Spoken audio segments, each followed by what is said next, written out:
Alors, on se retrouve pour un test, mais pas d'un sac photo, mais d'un insert photo. La différence, c'est que, en fait, l'insert, c'est comme son nom l'indique, à insérer dans un sac à dos, pardon, j'allais dire sac photo, l'habitude.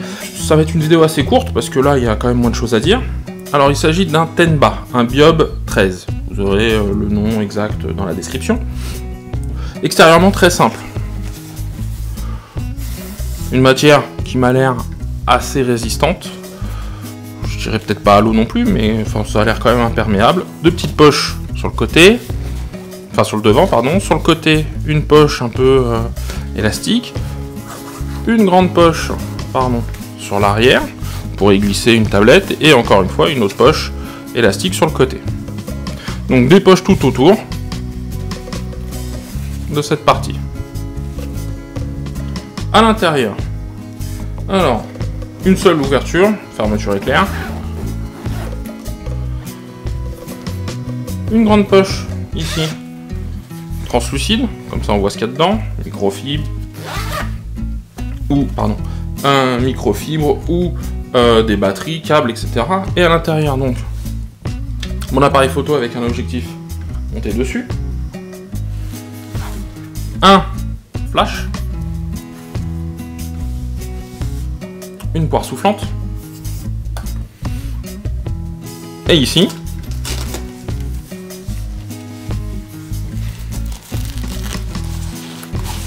des filtres. J'aurais pu mettre un autre objectif ici également. Donc en fait, on peut pas emmener beaucoup de matériel, mais bon, suivant ce qu'on a besoin de faire, c'est suffisant. D'accord? Alors, des parois amovibles, hein. Voilà, comme ça, ça le rend complètement modulable. Vous voulez vous en servir différemment, on voit que c'est tout à fait envisageable. Avantage, hyper léger. Alors, je vais le refermer. Hein. Hyper léger. C'est vraiment quelques centaines de grammes. C'est vraiment pas très lourd. Le matériel, c'est plutôt bien rembourré. Hein. Tenba, je connaissais pas, mais ça a l'air d'être une bonne marque.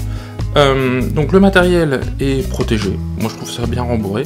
Et donc, ça se glisse dans un sac. Je vais vous montrer. Donc, sac à dos.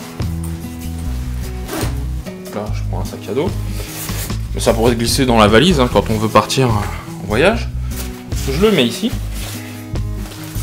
Hop. Alors, je vais bien le mettre au fond quand même, pour caler.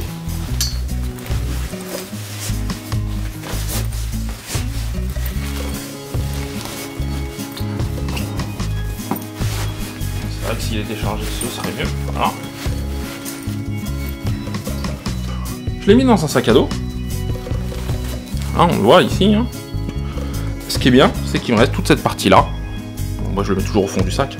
Mais donc, il me reste toute cette partie-là pour, comment dire, mettre mes effets personnels ou rajouter un plus petit compartiment. Hein, des inserts plus petits, il y en a aussi.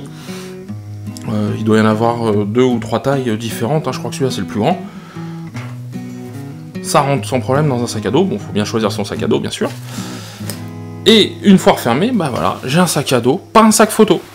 Et pourtant, j'ai mon matériel photo qui est dedans.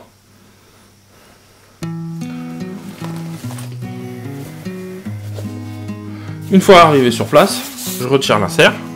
Mon sac à dos redevient un sac à dos classique.